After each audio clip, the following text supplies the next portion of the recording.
a mí nunca me hablaron de caquexia y anorexia, ni cuando estaba en la carrera, ni cuando hice residencia de anestesia, porque pues eso realmente en ese momento no era importante, y la empecé a ver cuando hice cuidado paliativo. ¿Y por qué es importante? Porque vamos a ver cuál es la definición de caquexia y sobre todo cuál es la fisiopatología para entender qué le puede dar a una persona que empieza en un proceso de caquexia, pero lo que a mí me parece súper importante es el dilema que significa decirle a una familia que no se va a nutrir a un paciente. Es más fácil decir que no se va a ventilar a alguien. Muchísimas veces cuando tenemos pacientes con dificultades respiratorias, nosotros llegamos a la conclusión que este paciente, a pesar de que tiene todos los parámetros de una falla ventilatoria, no lo ventilamos. Lo sedamos, le hacemos una sedación paliativa y el paciente fallece en su casa o en el hospital. Hacemos sedaciones paliativas en el hospital o en la casa. Ahorita tenemos dos pacientes, tenemos una paciente con una masa gigante a nivel de esófago que está comprimiendo tráquea, que ya empezó con una dificultad respiratoria severísima. Una persona ya mayor, esta no es una persona joven, ya empezó con una dificultad respiratoria severísima. ¿Qué es lo que tenemos que hacer con esa paciente? Fuera de hablar con la paciente y hablar con su familia y empezar a subirle los opioides. En este caso, los opioides son los medicamentos que utilizamos para disnea y empezamos a subir opioides, empezamos a subir el 25% de los opioides adelante. Para disnea empezamos a mezclarles benzodiazepinas y empezamos a dejamos en la casa para la crisis de disnea midazolam que se lo aplican los familiares. ¿Ok? O sea, pónganse ustedes a pensar, le dejamos morfina y le dejamos midazolam a la familia para que se lo aplique en el momento que necesitamos para ese paciente. Y si se sigue deteriorando, le ponemos un goteo de midazolam con morfina, o sea, hacemos una sedación paliativa.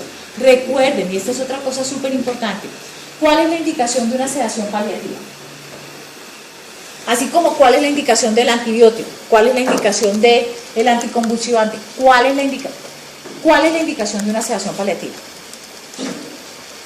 Primero, ¿qué es una sedación paliativa? Ok, una sedación paliativa es un procedimiento en el cual yo coloco una serie de medicamentos con el objeto de que el paciente pierda conciencia y no sufra por un síntoma que es refractario. La indicación de la sedación paliativa es un síntoma refractario. Esa es la indicación de una sedación paliativa. ¿Y qué es un síntoma refractario? Un síntoma refractario es un síntoma que tiene una persona que ha sido manejado por las personas idóneas y con la mejor evidencia, y a pesar de eso el síntoma no cede. Entonces, ¿qué significa? Y con una patología específica. ¿Qué significa eso? Que si una persona tiene una disnea por una masa, como en este caso, con una obstrucción alta, si la persona tiene una disnea porque estaba comiendo en el mesón y se come el pedazo de carne y empieza, a nadie se le ocurre decir que es una indicación de una sedación paliativa. ¿Okay? Ese es un síntoma.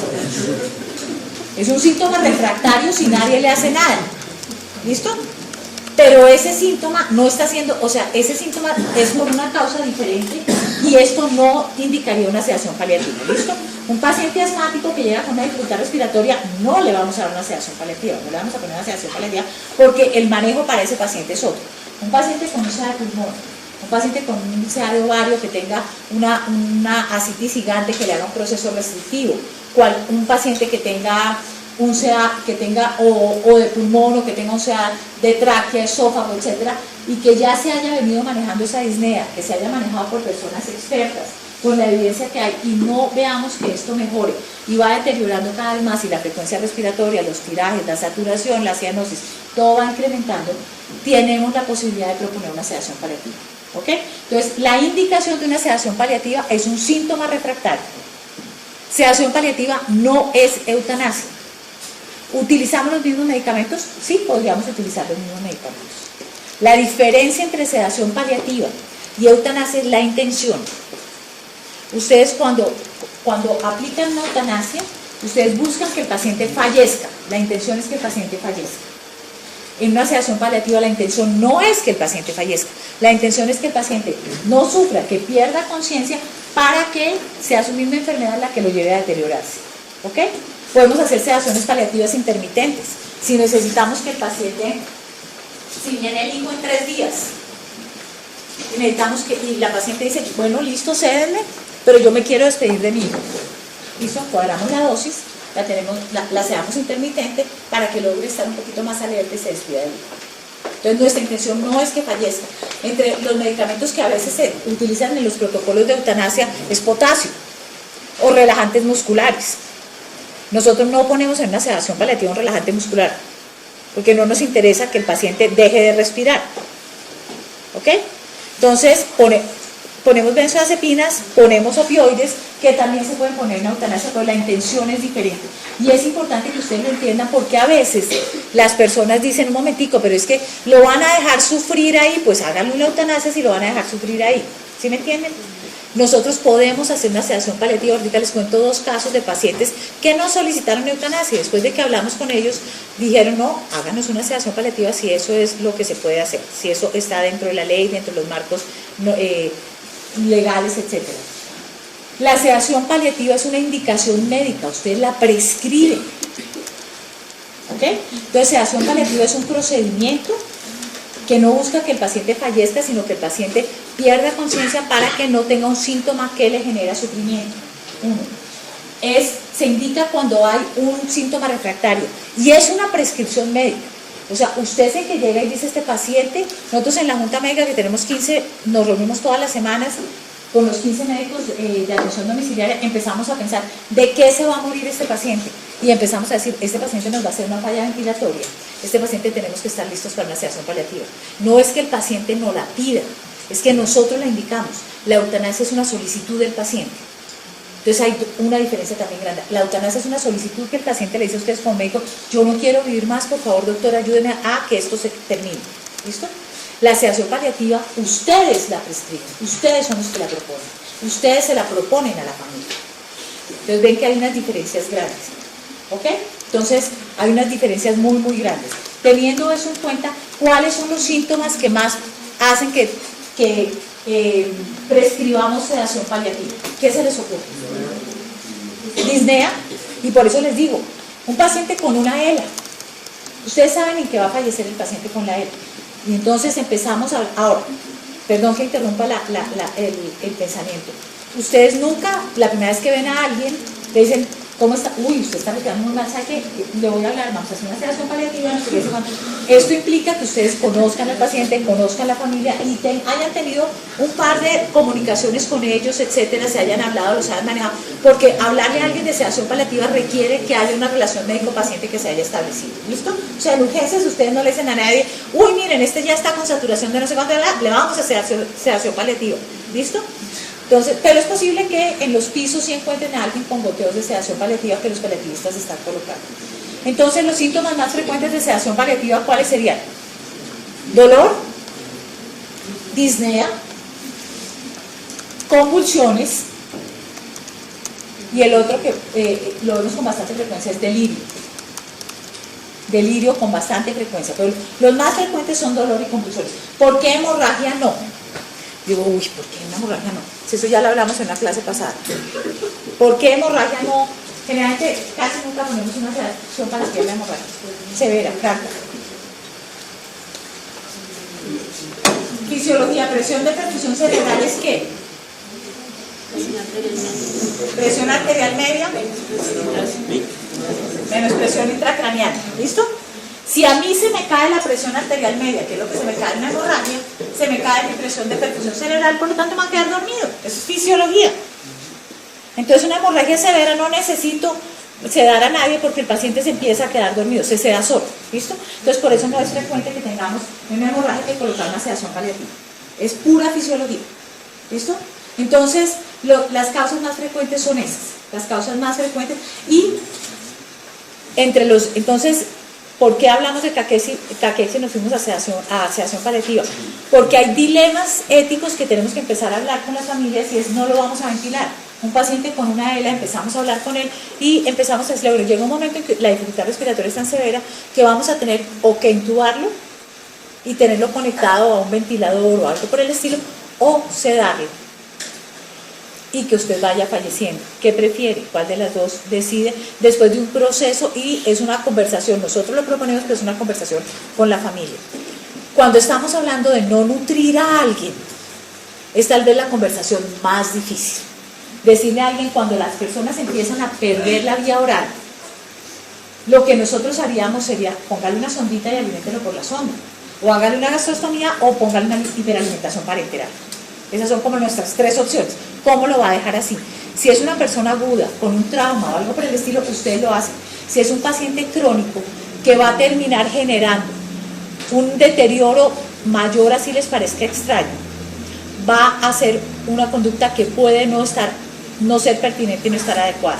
La semana entrante van a tener ustedes al doctor Restrepo con nosotros, y como les mencionaba en una última oportunidad con el doctor Restrepo, en algunas de las clases teníamos una confrontación amistosa en relación a si los pacientes con demencia se nutren al final de la vida o no. ¿Y ustedes qué opinan?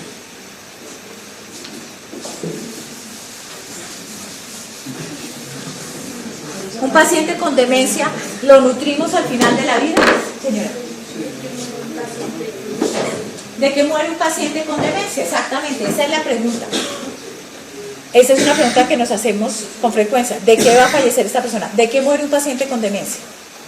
Paciente con demencia se empieza a deteriorar y después de un tiempo ya tiene un Bartel casi de cero, entonces está acostado en su cama, no se moviliza casi, empieza a perder, empieza a toser, y entonces empezamos a decir, bruto, se va a broncoaspirar.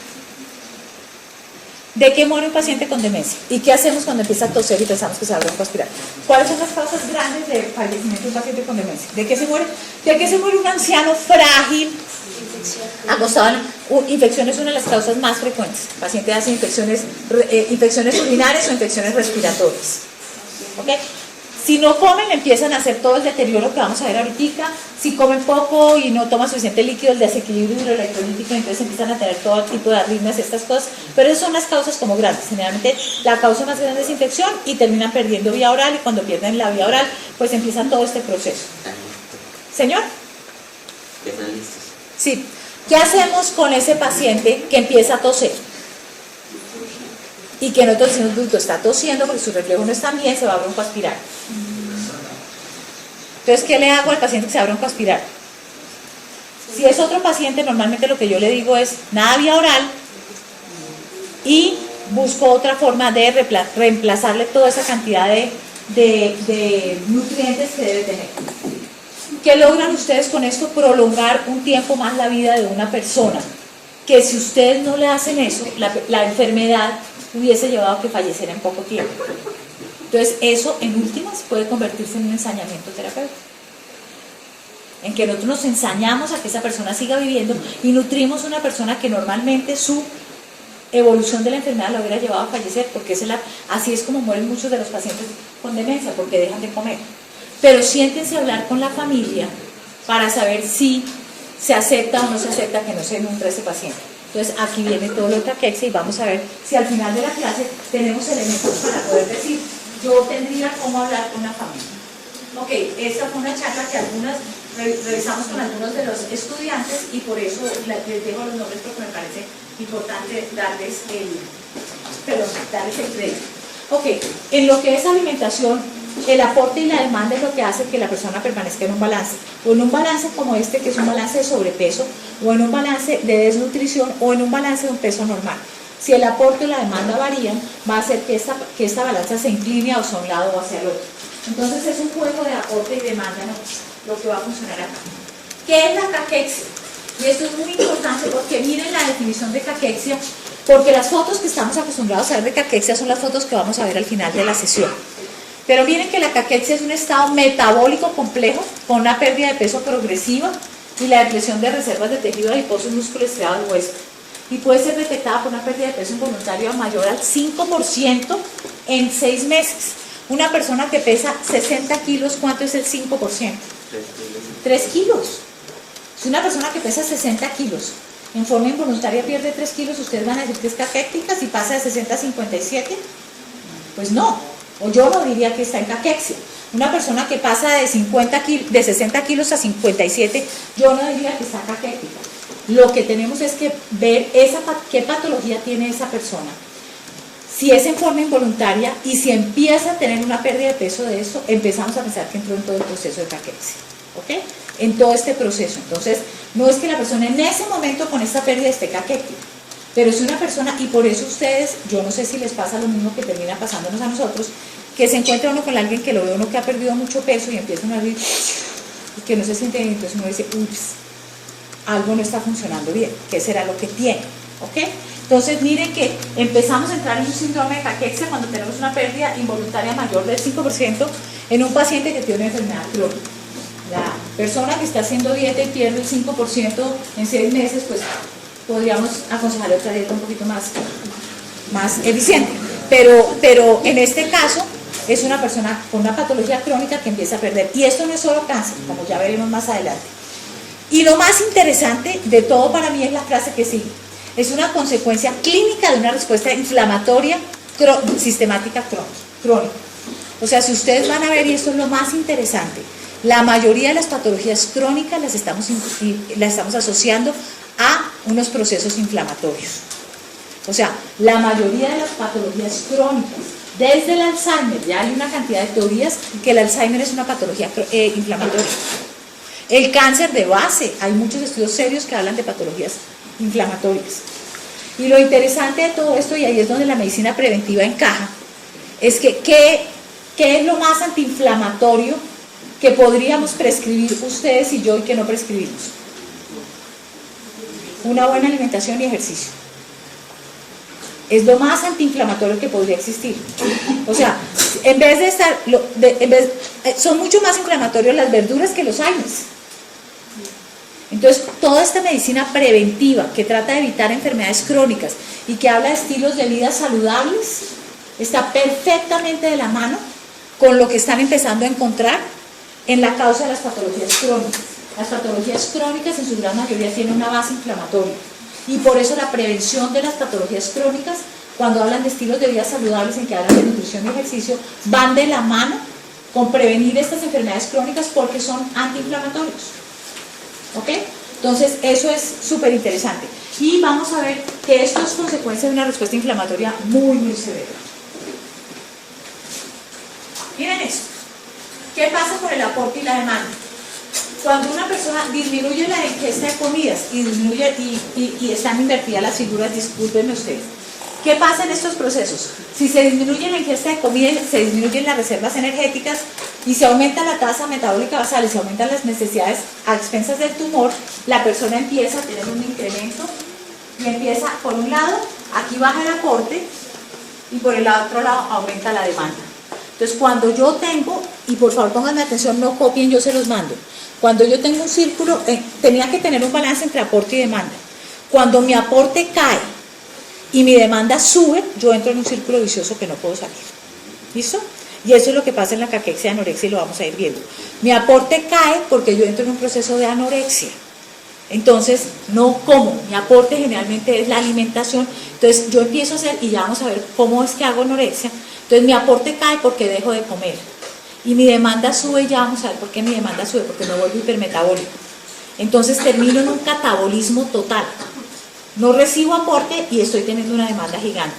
Aquí empiezo en el proceso de anorexia, cuando mi aporte cae, hago mi anorexia y mi aporte cae, y empieza todo el proceso de lo que se llama la caquexia, que es cuando el metabolismo y la demanda suben. Yo puedo tener solamente caquexia sin anorexia, o puedo llegar al síndrome de anorexia-caquexia. ¿Ok? Puedo tener la mezcla de las dos. Puedo tener solamente este pedazo, que es solamente la parte de caquexia, que empiezo a perder peso, pero puedo tener el síndrome de anorexia-caquexia, que es cuando no tengo apetito y fuera de eso pierdo peso. ¿Listo? Pero fíjense que generalmente empiezo a perder el peso y todavía tengo apetito. O sea, si yo no tengo apetito y pierdo peso, suena muy lógico que si yo no como pierda peso. Eso no necesita pues una gran clase de fisiología. El problema es al contrario. Es cuando yo pierdo peso y todavía tengo apetito y después el síndrome se me vuelve en que por perder peso ya no tengo apetito. Y eso es lo que pasa.